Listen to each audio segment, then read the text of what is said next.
Good morning again, and thank you for joining us today as we discuss the requirements needed for food and beverage design. My name is Lisa Shaw, and I'll be your moderator.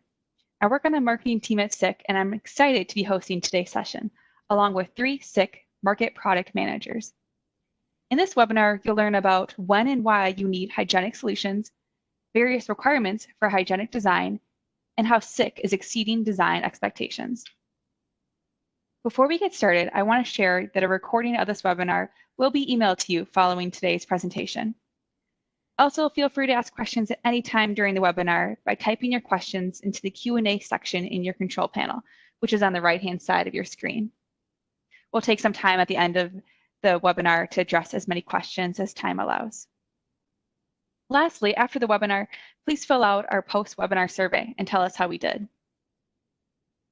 Today's presenters is Jim Gilbert, a market product manager for presence detection, Dan Bruschi, a market product manager for industrial instrumentation, and Jay Johnson, a market product manager for motion control sensors. Now I want to turn our time over to our presenters and let them begin today's webinar. Jim, Dan, and Jay, please take it away.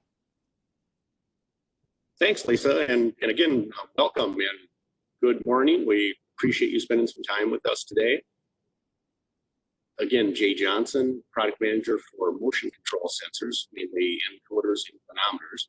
Jim Gilbert, who handles our inductive and presence sensing sensors, and Dan Bruschi, who handles our instrumentation for industrial applications and also some vision products. Our presentation today is aimed primarily toward people who aren't real familiar with the requirements of machine design, processing, and packaging of food and beverages. So it's somewhat of a food and bev 101 course. However, I don't want to discourage you from being here because I'm sure there will be some valuable information even if you are a veteran in the industry. So please stick around, join us. We will show a lot of detailed information on how sensors are hygienically designed and also show some specific SICK products that are built for this industry. As Lisa said, we'll have a Q&A window open. Please feel free to shout out questions at any time. We'll wrap up at the end and answer all of those questions. If we have time, we may also even ask you to respond to share your experiences. So I don't think I need to tell you where the restrooms or coffee pots are in this case, so let's just jump right in. Start out with, where is hygienic design needed? Or even more generally, where are food and beverage design applications found? So in a typical packaging line, we are really looking at the first half, process and production primary packaging areas.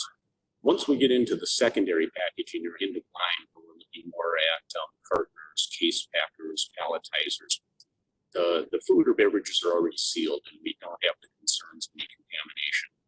But up front in the process and in production side, we need to be very careful and conscious of keeping things safe for not only the packagers, but also the end users, of course. So notice I think with any industry, probably one of the more challenging things are to sort out, first of all, the acronyms, all the abbreviations. If we look down at the bottom, CIP, SIP, WIP, what do those really mean? Let's start with CIP, which is clean in place. And so clean in place really refers to an automated process, no manual involvement. So in other words, we are going to clean the machinery as it is in a production atmosphere without any disassembly, without any misplacement. Versus WIP, or wash in place, the differentiation there includes manual labor. This is where a person is actually going to get down a spray wand and manually wash off areas of the machine. SIP may or may not take place depending on the type of machinery and the type of industry, but SIP stands for sterilization in place, or sometimes referred to steam in place. This is most of the time an extension of the CIP process that happens directly after. And the purpose is that it ensures that all microorganisms are killed.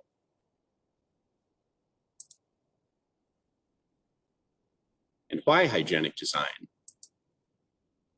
The obvious answer is for the safety, right? It's consumer protection to ensure that our health is stable by reducing any bacterial contaminations and infections, and also to eliminate recalls. There are, of course, legal requirements as well. There are many organizations that define and enforce these rules. Global regulations and standards such as EHEG, or the European Hygienic Group, the NSF, National Sanitation Foundation, 3A, sanitary standards, which is mainly concerning dairy. There's the EU Machinery Directive, which is the body that produces the laws in the EU and mandates all hygienic design applications. In the US, we mainly refer to FDA, the USDA, and many of the branches that they have. There's a deep history with these organizations and standards. For example, 3A released its first set back in the 1920s. There are many agencies and auditors that oversee specific food and pharma industries. The key is to be aware of which one comply or corresponds to your particular machine, your particular industry. And you need to be responsible of the regulations that govern that particular set of compliance rules. The bodies and regulatory agencies overseeing sanitary and hygienic food design equipment have certain differences due to their areas of influence. So we don't paint everything with a broad brush. Many, say like 3A sanitary standards, provide certifications designating that equipment meets the proper standards for a particular industry. All have their own system of reporting and how they handle violations. Manufacturers need to comply with these rules or they can be removed or barred from the industries.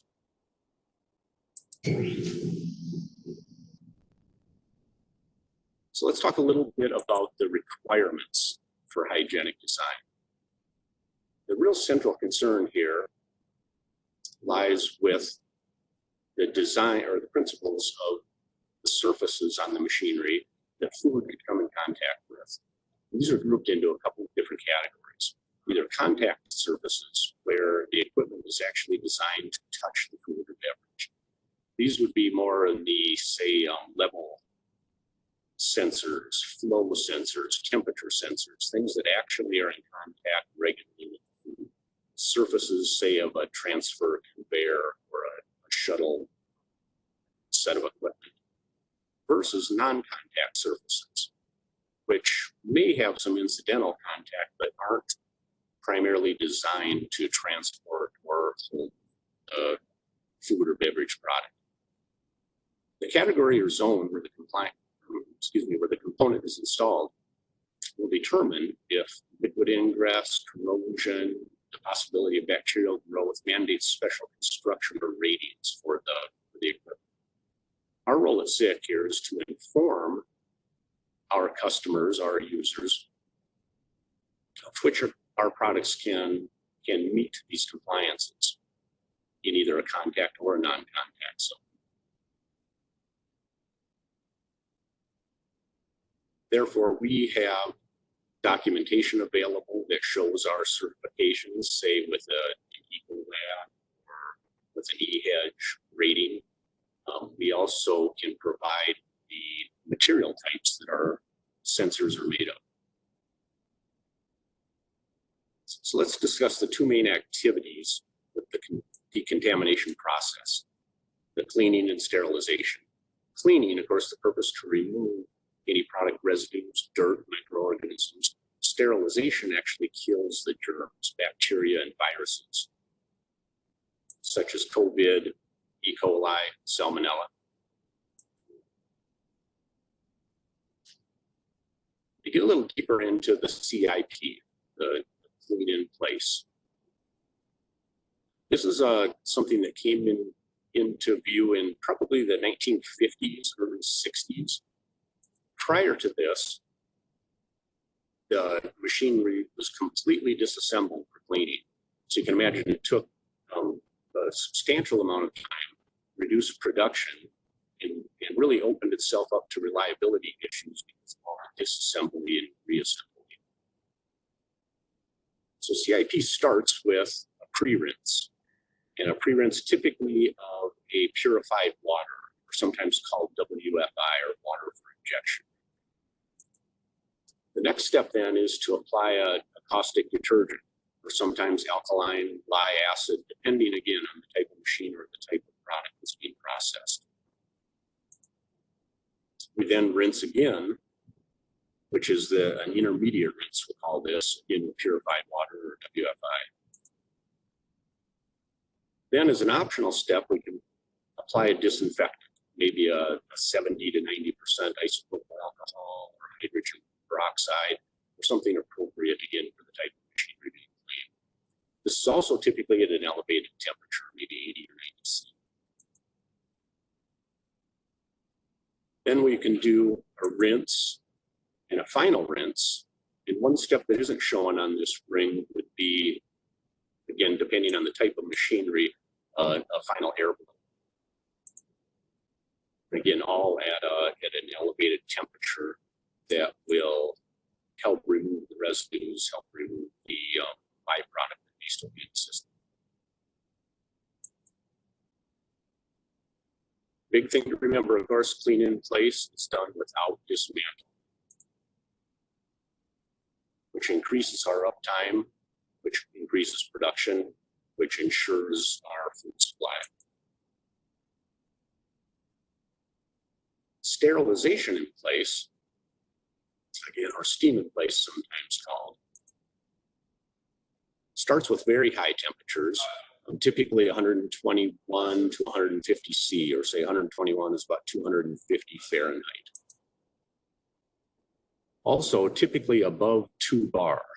So high pressure steam is applied through the system for a substantial amount of time that will ensure the killing of any germs, viruses, bacteria.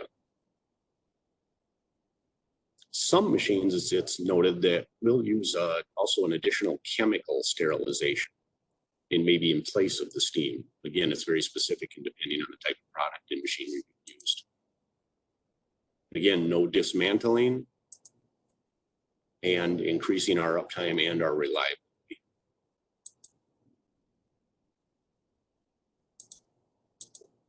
So when selecting components or selecting materials, be with your machine, we've got some things to look at. The chemical resistance, what specific chemicals or caustic agents are being used and will contact the machine parts? What does the temperature rating need to be? Will steam be used? What will the IP rating need to be? And material housing that will not be affected by any of the environment that it touches. What's important here to know is don't paint with a broad brush. In other words, remember we have our contact and our non-contact zone. So we want to appropriately select components to match those zones. To not do so could result in a much higher cost to go the other way or flip the other way around. We could end up leaving ourselves non-compliant by not selecting a component for a particular zone in the machine that needs, say, IP69 or needs to be approved by Ecolab of use with a certain chemical. Also note high temperature resistance. Say for a flow meter tube or a level switch, 100 C may be very appropriate. But for a laser-based photo detect switch or an encoder, 100 C is quite high. So again, it's very important to understand the zone that the components will be in. And with that, I'll turn it over to Dan Brusky, who can get in quite a bit deeper on the actual design of the components. And take it away, Dan. All right, thank you. Thank you, Jay. This is Dan Brusky. As mentioned, I do the industrial instrumentation, which is a generic term that they're using. It's really the pressure, temperature, level, and flow type sensors in industrial instrumentation in industrial factory settings. So as mentioned, we're looking at stainless steel often. There are some other materials that we use that are also able to handle the washdown and chemicals as well. PEEK materials, PEEK materials are also used in some cases, as well as other seals and things like that. So, but stainless steel is usually the core of what we're looking at. So it's very easily cleaned and has smooth surfaces, and part of that is even to get to a certain rating. So if you want to get some of the EHEG or FDA, there's even a spec for what that is. So that's very important to look at when you're looking at your sensors. Is it just claims say, hey, it's hygienic or washdown, but do they meet the standards? Here we want to have a radius, so any kind of divot or surface texture of less than 0.8 microns. The reason for that is obviously so it's not a little mini sponge. It doesn't hold materials. If we take a look at dairy, and milk products, certainly we don't want to have anything stuck on the materials that are touching the food. If it's not touching the food, as Jay had mentioned, if it's outside the process but is around food, then that may not be required. But for some contact measurement, that's what we're looking for. Certainly non-toxic. We don't want to change anything in the product. Nothing can be coming off of it or leaching off of it. It has to be very inert. And typically we don't, glasses can be permitted in some areas, but for the most part, it's avoided. Front lenses and things are usually of some plastic form. So we really rely on the FDA, 3A, the EHEG, the other standards to say, yes, we are, your sensor that you're getting and the materials that you're getting meet these standards. You can go to the next slide. So part of what we're trying to do here is just avoid dead spaces. So that's kind of the key to keeping things clean and sterile and not having these biological problems that Jay had mentioned before. Some of the dangerous things that shut down or cause traceability issues if people are getting sick or having trouble. So we're looking for things that are easily clean. So that's by the clean in place, the steam or sterilize in place. And trying to basically make sure that there aren't places for the food or other things to get stuck. So the design of the product to be able to meet these standards basically don't have divots. Threads are typically out. Typically can't use any kinds of threading. So there's different kinds of compression nuts and other types of mounting that is used to make sure there aren't any dead spaces. Okay, next.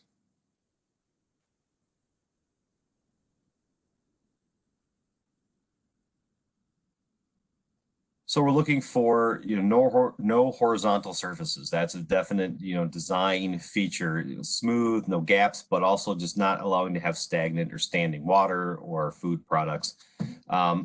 So we're trying to avoid some of these other things in our design, and the design of this is like cable connections with a knurled nut. It's able to trap dirt, and this is typically outside the process. So you're doing a wash down. You're trying to clean it. We want to keep all these, gaps and edges and things like that free from that, so that all the material can get washed away or steamed away or moved away, or just one thing would just be to keep the flow moving, laminar, and getting it out and into the next process. Okay, next slide. So how do we do that? There's all sorts of different hygienic designs in the pipe connections. So we really want to be tight against anything coming in from the outside environment. So we certainly don't want that. We don't want to have anything that's outside, because typically that's not as controlled. So inside the stainless steel environment, it needs to be an enclosed system. Certainly, again, no crevices or gaps anywhere. So, and that has to also be able to stand up to the thermal cycling. And some abrasion of some of the cleaning. So any of the thermal cycling that happens makes things contract and expand. And even with that, we still do not want to have any crevices or gaps. Okay, go to the next one. And so we used specialized fittings, and connectors are often used to avoid those things. So we're looking for, here's the tri-clamp, and then one of the next slides kind of shows how this works, but this is a cutaway of what happens and how these pipes or these sensors are fitted into the system to have a smooth surface as much as possible and to avoid any cracks or dead spaces. Okay, go to the next slide. So here's a couple examples. There's lots of different tri-clamp connectors. There's all sorts of different standards. Free pipe, these different, here's one DIN standard that is used. And most sensor manufacturers such as SICK have lots of different versions that work with whatever other pipes and fittings are already being used. So you want to look for one that fits what you already have. Adapters and things can certainly be used, but that is one thing to look for is the correct, just straight up connection type that's being used. And that will ensure the fewest amount of components, the fewest chance for gaps and cracks and things to appear. Okay, you can go to the next one.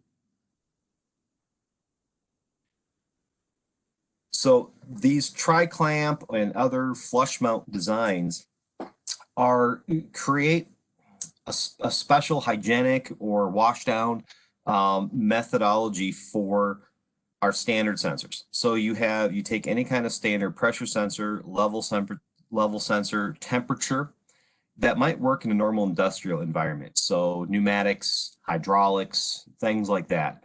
And you're not worried about contaminants and things like that. So what we do is you take those standard sensors. So here we have a pressure sensor, and I guess I'll call it the normal one, the default one has a hole in the bottom of it. And that's where the air or the water or the hydraulic fluid would go in, push on a membrane.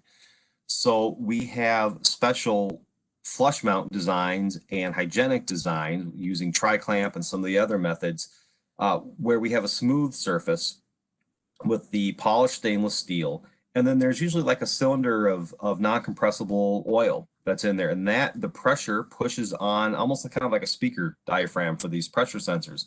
And it pushes on that column of oil, and that pushes on the diaphragm so that you have a sealed system with no holes for things to get stuck in.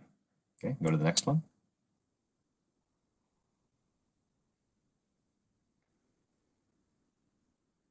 So even the O-rings in the ceiling, we have to have some way to seal. If you can go straight metal to metal, that's great, but there's still usually cracks and there's gaps there showing here. If you've got the two, the top part, the bottom part, there's usually a hard stop where it's done. You can't compress it anymore. In that range, we want to basically have a O-ring or any kind of sealing smush out and fill the space. So you can go to the next picture there. So something like this right now, there's gaps. You can see there's space. There's areas in there where water and milk, right, is a bad example, getting stuck in there, staying there, and growing stuff that you don't want in your process. So the O-ring and the sealing material has to be specially made to basically compress and smush out into all of the gaps and all the holes, yet not also create any additional cavities. It also needs to be able to, again, withstand the temperature and the cleaning fluids. So a lot of materials can't be used. They might work for a little while, but given the cleaning materials and the just stress of the high temperature and the temperature shock, eventually can degrade and not work anymore. So we really want to find manufacturers that are using the proper materials to be able to hold up and withstand to this, because we're trying not to take all the parts off. Like Jay had mentioned, originally before the clean in place and sterilize in place, you'd have to remove everything. A lot of times seals and gaskets would just be replaced in that process. But now these are being put together and for the most part, not taken out again through the life of the machine. Okay, go to the next one.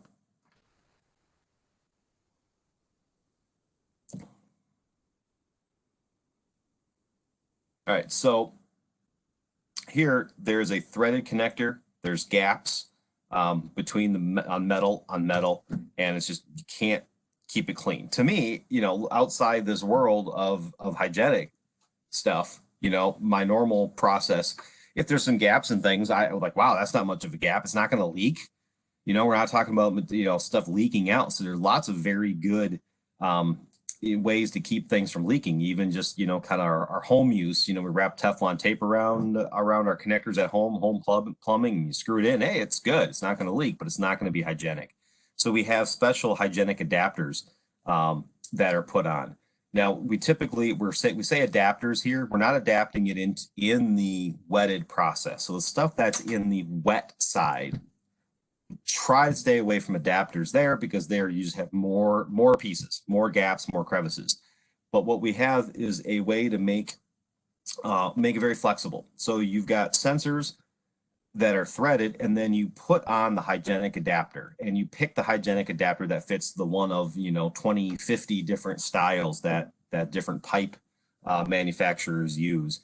And you put that on, and if you go to the next slide, there's very particular design elements that are used to keep it proper for hygienic applications. So we see the gap-free seals. So it's compressed. There's a hard stop, metal on metal, so you don't keep compressing it.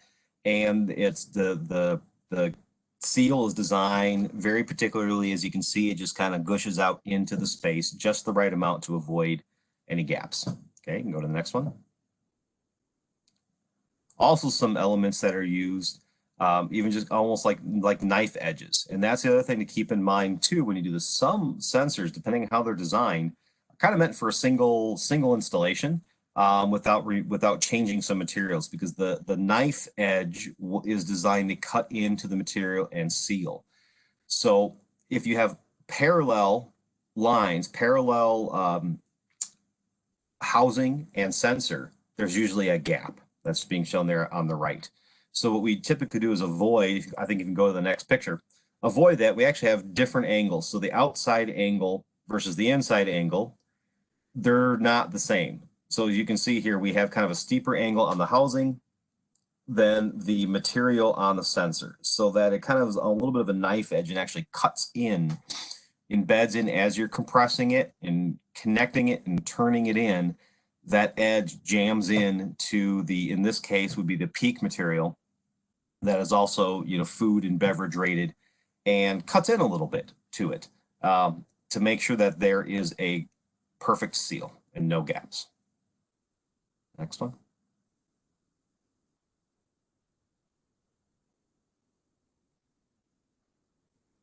And Jay, would you like to talk about your encoder and what some of the special things we do for encoders to keep them sealed? Thanks, Dan. So as we talked about earlier, we have zones that contact food and zones that don't. Typically, an encoder is going to be above or below the food level.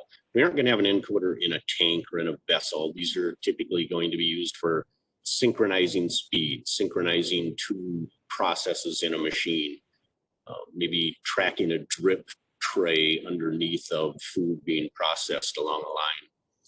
And so we don't normally need a specific hygienic rating, but we do have things that we use to help that, say, encoder in this case, survive in the environment. Here we're looking at a deflector shield.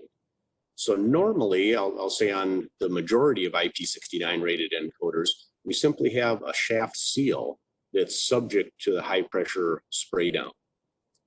Over time, even though that IP69 rating will hold for a while, over time that seal will eventually wear down and fail if we're spraying it down, say, maybe multiple times a day.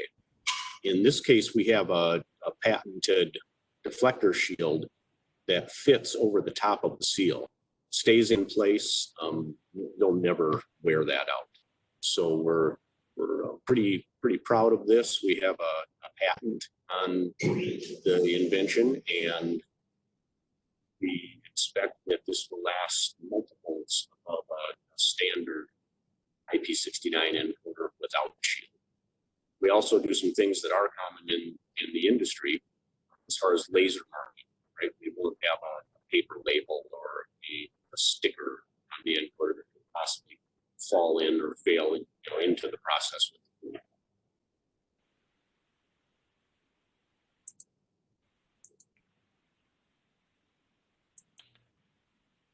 Thanks, Jay. I'll jump in here. This is Jim.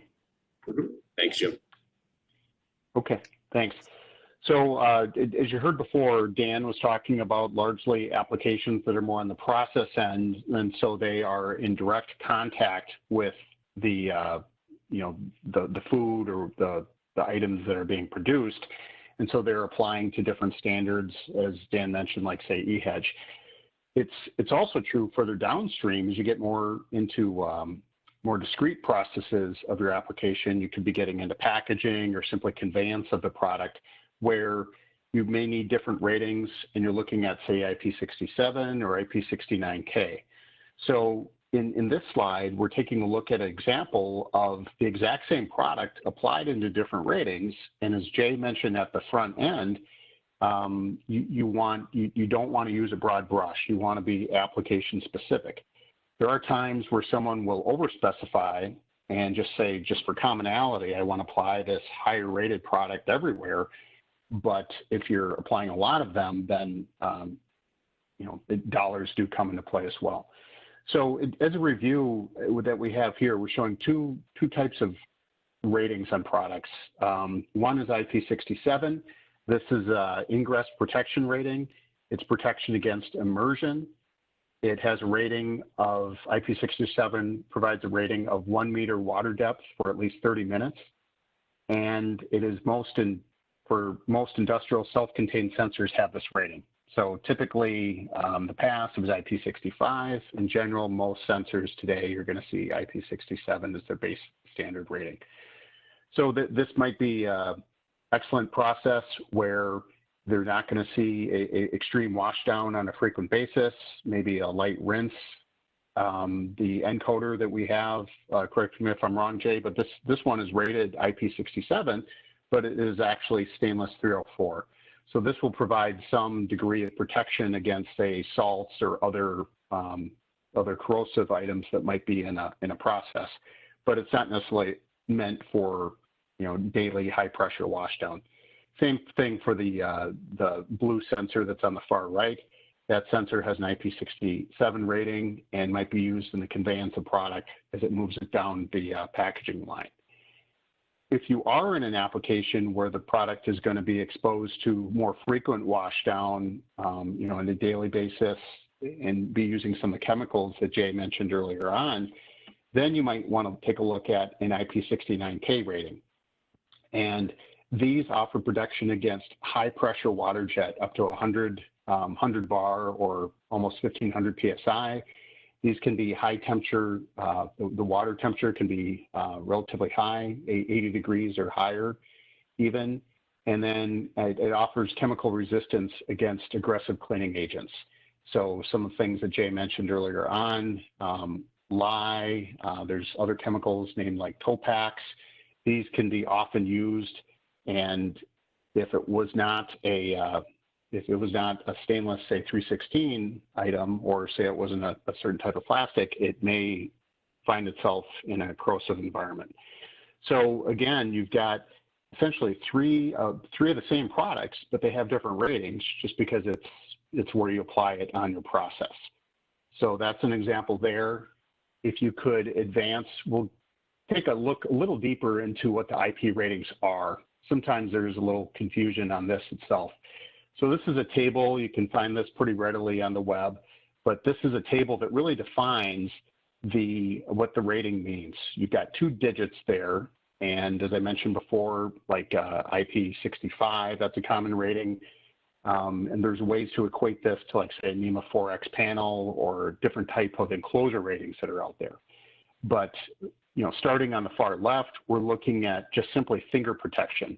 So on something that's IP20, might be something almost like a wall socket or connections that are made there. And the second digit refers to its protection against, say fluids. So you might have something that's, say, IP65. That means it's dust tight and it's good for protected by a water nozzle up to 6.3 millimeters in really any direction.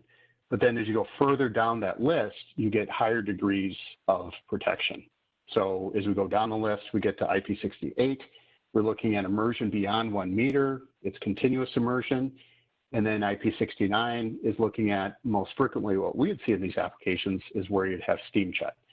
So really that'd be the distinction. Most sensors are either going to be IP67 or 69. And then there's also this idea of IP69K. And so there have been some changes in this. So IP69 codes are defined in IC 60529, and it defines test standards for electrical equipment. IP69K is defined by a different agency, ISO 20653, and intended to define testing for electrical equipment mounted on road vehicles.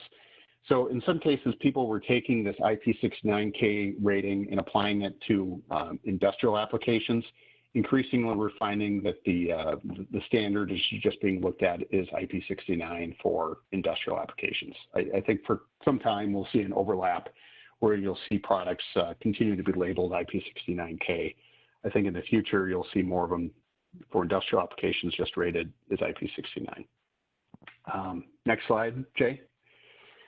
So I just want to touch base on common misconceptions, and you could advance one more. And really, we're talking about the difference between IP67 and IP69K. So, you know, it really has nothing to do with the material. It's really about the construction itself. So that's a common question that we get. And folks are often surprised when they see a plastic sensor that's rated IP69K. The sensor that we have shown on the left, this H18 sensor, is rated IP69K. And equally, sometimes people are surprised when they find a metal or stainless sensor that is rated lower. But really, they're two separate things, and you can apply them, again, to where it makes sense. So in this case, you actually have a higher ingress rating on the plastic sensor than you do on the metal one. Now, the next step up from that is looking at IP69K, does that equal hygienic? And the answer is false, it does not. So again, this distinction between the construction and the IP, those are really two different things. So in this case, we're looking at IP69K certified products. However, the one on the right carries a hygienic rating, which Dan mentioned before, no nooks and crannies, no crevices. You can see the design of this sensor. There are no mounting holes on it. So it uses actually a bracket that you essentially quarter turn the sensor into the bracket, and that allows for a sealed mounting connection. And the cable, the M8 cable that's attached on the bottom, is conveniently shielded inside of this very robust hygienic connection as well. So again, those are two common misconceptions, and we see a lot of times where people are maybe misapplying. Maybe they're applying just simply an IP69K product into a hygienic application, or maybe even worst case, they might be applying an IP67 rated product into something that is getting frequent washdown where we would really recommend having hygienic. So that's just something that can help you. It'll extend the longevity of your equipment and reduce downtime due to, say, equipment failure. And probably the most important thing is that you're going to prevent yourself from getting into a situation where you do have contaminants getting into your end product. So next slide. So in conclusion, what we're looking at is that SICK offers a wide array of diverse products for many applications. So we have a whole portfolio of stainless solutions that can be rated for hygienic, IP69, and IP67 applications. It's in presence detection. We have safety rated solutions, and then we have level, pressure, temperature solutions and flow. And then we also have feedback for both, encoder solutions as well. And finally, we're doing all this and meeting market standards that are required. So it might be EHEDGE, or it might be FDA, or it might be A3 ratings where appropriate. So it started off in the beginning, taking time to look at your applications and really understand the right sensing technology that you need to apply, and then choosing the right combination of IP rating and hygienic rating that you need for that particular application. So at this point, I think we'll open up the lines for questions. I see that there was one question that came in. This is regarding level sensing. Dan, I don't know if you would want to comment on this, but it's asking for chemicals or product that might be corrosive to stainless steel, specifically looking at an LFP level sensor. Mm-hmm. Do you have any comment Sure. on that, Dan? Right. So, I mean, everything we've talked about here so far, it's like stainless steel. So for the most part, that works well because it can be polished. It's not porous, all those things. But there are some things that will eat through that. So for those, there are fewer options, I will say. But we do have like a level probe that well, we have some Teflon coated probes and also some titanium, especially for some of our level sensors. So we have guided radar is one option. There is it uses that and it bounces the radar signal off the surface of the liquid and bounces back, and we can time how long that takes, and we know the propagation speed. So that metal rod can really be just about anything. It has to be conductive, kind of like an antenna to the radar to keep it from the radar likes to spread out. So we use that just to guide it. And we have some flexibility there as well. So there is some LFP sensors, those level fluid probe sensors that it's just kind of a head, and you can actually tap and screw on different types of metal rods. The standard that we have though would be titanium and then Teflon coated. Great, thanks, Dan. I think there's a question that came in. Go ahead. And this is from TJ, and he asks, how is the washdown rated cables come into play with these IP69 sensors? Do we need the cables to maintain the IP69 rating, or is it independent of the cables used? No, that's a great question, and it really is important to make sure that you're applying an IP69 cable with an IP69 K-rated sensor. You do want to match that, and there also are often torque specifications to make sure that you are providing the proper sealing onto the sensor and to the cable interface. So that really is a critical question. In some cases, we're finding failures where an IP69 rated sensor is applied with, say, an IP67 cable, and that is going to be a failure point. In the same token, you could apply an IP69 rated sensor, or I'm sorry, cable to a sensor, but then now the failure point is actually the sensor itself. So that really is an important piece, and there are also cables that are not just IP69, but the next step up from that would be to say hygienic. So if they are in that area, they're going to be more resilient to food or other contaminants hanging on to them. They may not have a knurled nut, as Dan mentioned before.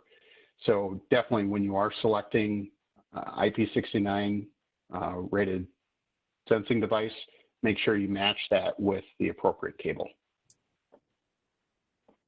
Yeah, I'll add to that also, Jim, in that with, say, M12 type connectors, Jim mentioned that there's a specific torque rating.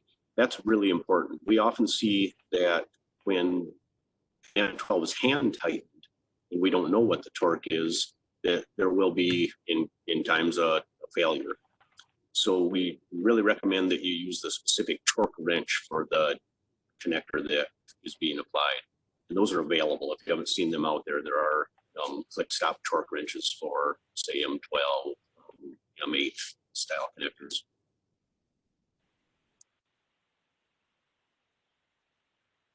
Great, thanks, Jim and Jay.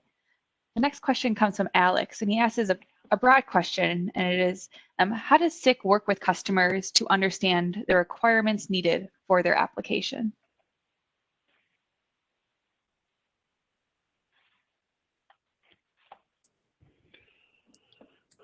I'll take this one. Okay, go ahead. Please go ahead. Yeah, our sales engineers and our tech support team are there to understand what the customer's requirements are. It it often needs to be clarified, however, which end of the machine that you're working on. And so there may be an example where on the same machine, you may have a requirement for EHEDGE and you're inside of a working process area, but on the other end of the machine, it may be in packaging. So having that conversation, really understanding how best to apply which not only sensing technology to solve the problem, but also which IP rating is required to help make it stand up into that environment. Jay or Dan, I don't know if you want to add more. Yeah, I'll say that we do have a number of field-based application engineers. So whatever area you're in, chances are we have someone reasonably close to you, and they can join with your sales account manager in helping understand the application, help answer questions, recommend certain products. They're there up front to help. So please lean on those resources and don't be shy to call them in for those conversations. Yep, this is Dan. I agree with everything there. Also, we even have just dedicated industry specialists that we can get involved as well, that know the market, know the applications, and then know what's available to meet the needs. Great, thank you. Eric asks, do you have an engineering guideline for the mounting solutions? There are different options, but many are unclear as to their intended mountaining. So he asked, do you have an engineering guideline for the mounting solutions? Hard word to say at the moment. For a lot of our sensors that are, hygienic rated or in the process, and this is particularly for things that I say in the process, touching the wet stuff, touching the food products and things like that, that we give ideas or options for mounting. So any like the level probes or temperature things, temperature probes and sensors, we in the like accessories section, especially on our website, we just give the ones that would meet the spec. So if we're EHEDGE or 3A or whatever that would be, then the options that we give on our website are meant to meet those requirements. And then it's just an option of well, which size piping do you want to hook it up to? Is it 1 inch or 1.5 inch or 2 inch? Are there different DIN standards that are being used? So yes, we don't really leave it up to you to try to figure out how to connect it and hope it's going to be hygienic and meet the needs. We supply connectors that do meet the standards. Anybody else want to add to that? Nope, that sounds complete. Thanks, Dan. Those are all the questions I see at the moment. So Jim, Dan, or Jay, do you have anything else you'd like to add? I'd just like to say thanks again for joining us in your time this morning. And if you do have assistance needs in the engineering side or product selection, or just want to see what we all have available in more detail, please contact your local SIP sales representative, applications engineer, or feel free to contact any one of us. I believe Lisa will send out our contact information to you after this. So we're here to help. Okay. Yep. Agreed. Exactly. I will be sending an email out after this presentation to share their contact information and a recording of this webinar. And thanks again to our presenters for speaking today. If you have any questions or any that are coming in now, I will have our panelists reach out to you. And we hope to see our listeners again soon. Please visit SIC.com to stay in the know on our upcoming webinars. And we look forward to seeing you again. Thanks, presenters. Thank you. You're welcome. Thank you. Bye.